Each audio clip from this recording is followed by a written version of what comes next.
طيب انا جاي النهارده اقول لك انك ليه تشتري بلاي ستيشن 4 في 2025 وهو اصلا مش جهاز قديم، هو نازل من 2013 لكن مازال بيشغل لك العاب بجوده عاليه جدا. وجاي النهارده برضو اقول لك اداؤه عامل ايه في 2025 وايه افضل الالعاب اللي انت ممكن تلعبها على بلاي ستيشن 4. ولو انت مش مصدقني فالفيديو ده فعلا هيثبت لك انك فعلا انك تختار بلاي ستيشن 4 في 2025 هو قرار صح. لايكك واشتراكك بقى ويلا بينا. حابب اقول لك بس ان الجهاز ده نزل من 2013 ولسه لغايه دلوقتي في العاب بتنزل لبلاي ستيشن 4 زي فيفا 26 او اف سي 26 هتنزل لسه لبلاي ستيشن 4. فالجهاز لغايه دلوقتي لسه بيدعم الالعاب، او في لسه يعني العاب بتنزل له برضه. عايز اقول لك مشكله برضه من مشاكل بلاي ستيشن 4 وهي المروحه بتاعته اللي صوتها صعب جدا، ولو انت مش لابس سماعات فصدقني انت هتعاني بسبب مشكله المروحه دي. انا عايزكم بس كده يا جماعه تسمعوا صوت الجهاز عامل ازاي.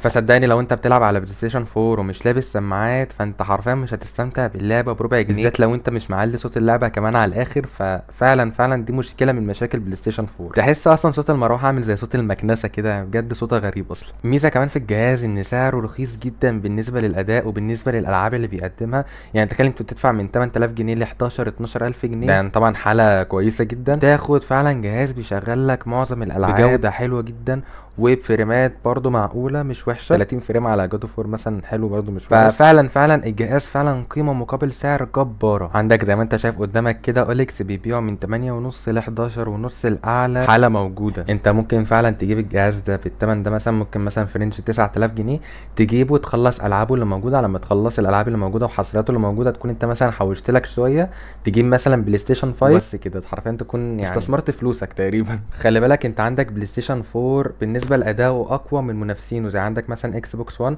البلاي ستيشن 4 اقوى منه شويه، فعلا ده فعلا برضه صفقه اكتر من الاكس. مشكله البلاي ستيشن 4 بالنسبه لي انه ما بيشغلش العاب مثلا بلاي ستيشن 3 او 2 او كده. يعني في لعبه انا بحبها جدا وهي كول اوف ديوتي بلاك اوبس 2، انا للاسف ما اقدرش اشغلها على بلاي ستيشن 4، ما ينفعش اشغلها تقريبا غير على بلاي ستيشن 3 بس. يعني هو الوحيد تقريبا اللي يقدر يشغل اللعبه، هو محاكاه يعني الكمبيوتر وكده. لكن الحاجه الوحيده اللي وحشه فعلا في بلاي ستيشن 4 ان انت ما تقدرش تشغل الالعاب بتاعت مثلا بلاي ستيشن 3 بلاي ستيشن 2 وهكذا يعني. ولو جينا على حصريات بلاي ستيشن 4 فحرفيا هنا انت عندك العاب حرفيا ما بتخلصش. انت عندك مكتبه بلاي ستيشن 4 فيها العاب كتير جدا وفيها العاب قويه جدا. عندك مثلا زي جاد اوف 4، عندك ذا لاست اوف اس، ذا دايز جان، عندك العاب كتيره جدا حلوه بالذات على البلاي ستيشن 4. وهي اصلا الالعاب دي اصلا راحت برضه للبلاي ستيشن 5 لان اصلا ما كانش فيها حصريات كتير على بلاي ستيشن 5 غير سبايدر مان 2 وشويه العاب كده بالنسبه لي ملهاش ثلاثه لازمه. مشكلتي بس في البلاي ستيشن 4 ان جي تي اي 6 مش هتنزل عليه، مع ان فعلا بلاي ستيشن 4 و4 برو يقدروا يشغلوا الجي تي اي 6 مستريح جدا، لان باختصار بلاي ستيشن 4 برو اصلا نفس اداء الاكس بوكس سيريس اس. فانت فعلا تقدر تشغل اصلا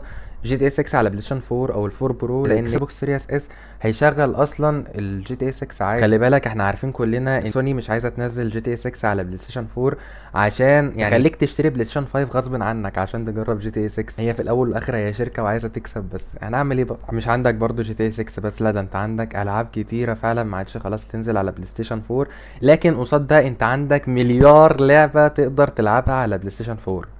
انا شكلي خبطت المايك بالغلط صح؟ تعالى بقى دلوقتي اوريك الالعاب اللي موجوده عندي، وعايز اوريك برضو اداء بلاي ستيشن 4 في 2025 في اسين كريد ميراج وردد. يلا بينا. عايز بس كده انصحك نصيحه قبل ما تشتري بلاي ستيشن 4 او لو انت عندك بلاي ستيشن 4، لو انت ما بتهتمش بالاونلاين انا عايز اقول لك ان انت لازم تعمل الباقات، لان الباقات هتوفر عليك كتير. اول حاجه في اسعار الالعاب هتوفر عليك اصلا انك توفر نت برضو، لان احنا هنا عندنا النت في مصر محدود. فلو انت فعلا ما بتهتمش بالاونلاين نصيحه مني ليك خليك في الباقات، لان فعلا الباقات هتوفر عليك كتير. ده غير طبعا ان انت لو عايز تلعب اونلاين مثلا في جي تي اي لازم تدفع بلاي ستيشن بلس عشان تلعب مثلا اونلاين. ففعلا الباقات هتوفر عليك كتير، ونصيحه مني ليك ما تلعبش اونلاين اصلا على اي جهاز بلاي ستيشن. مش البلاي ستيشن بس، اي كونسول او اكس بوكس اي حاجه، المهم ان انت ما تلعبش اونلاين غير على الكمبيوتر لانه ببلاش. فزي ما انت شايف قدامك كده ده اداء بلاي ستيشن 4 في 2025، وزي ما انت شايف قدامك برضو ريد ديد ريديمشن هي من اقوى الالعاب اللي موجوده ومن اتقل الالعاب اللي موجوده. وانا فعلا زي ما انت شايف قدامك كده الجهاز عندي كان المراوح بتاعته جايبه اخرها، وحرفيا حسيت ان الجهاز اصلا هيطير اصلا يعني من صوت المروحه اصلا. فك اللعبه يا جماعه لغايه دلوقتي بجد لسه مقبول جدا. انا بعتذر طبعا يا جماعه على صوت المروحه اللي انتوا شفتوه ده، بس انا حاولت اوجه كلمه بس المروحه كانت متصدره في وش المايك كده، فالحمد لله. طبعا يا جماعه اللي ما يعرفش اللعبه دي بتجيب يعني اخر الجهاز، يعني حرفيا شويه كده هتلاقي المروحه بتاعت البلاي ستيشن بتولع. واللي ما يعرفش انا بلعب ايه يا جماعه، انا بلعب اساسن كريد ميراج اللي لسه تقريبا نازله من سنه ونص، وما حدش يسالني انا كنت بعمل ايه هنا، بس انا يعني اكتشفت ان انا بعرف اضرب فموتت الست دي وشلتها ورميتها على الناس زي ما انتم شايفين.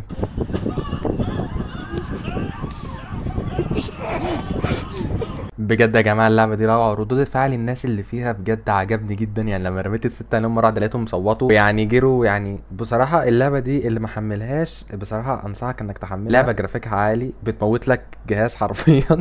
لا بس بجد اللعبه فعلا تستحق انك تجربها، ودي من افضل الالعاب اللي موجوده فعلا على بلاي ستيشن 4 عن تجربه. بص بقى افضل الالعاب اللي انت ممكن تحملها على بلاي ستيشن 4، عندك العاب كتيره جدا لكن انا هقول لك افضلهم بالنسبه لي. اول حاجه عندك جاد اوف 4، عندك تاني حاجه ذا لاست اوف اس، عندك تالت حاجه دايز جون. يعني الالعاب دي بصراحه من وجهه نظري دي من افضل الالعاب اللي انت ممكن تحملها على بلاي ستيشن 4. عندك برضو العاب تانية عالم مفتوح برضو زي جي تي اي وريد ديد ريديمشن، وعندك برضو زي اسين كريد ميراج دي برضو.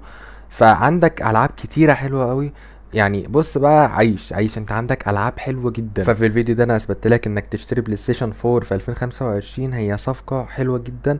اظن ان هي صفقه اصلا احسن من بلاي ستيشن 5 في 2025. فبس كده ده كان فيديو النهارده. فصدقني انا فعلا بقالي ساعات بمنتج، فيا ريت بقى تحط لي لايك واشتراك لان انا فعلا تعبت جدا. يعني اظن ان استحق اللايك والاشتراك. وبس كده، سلام.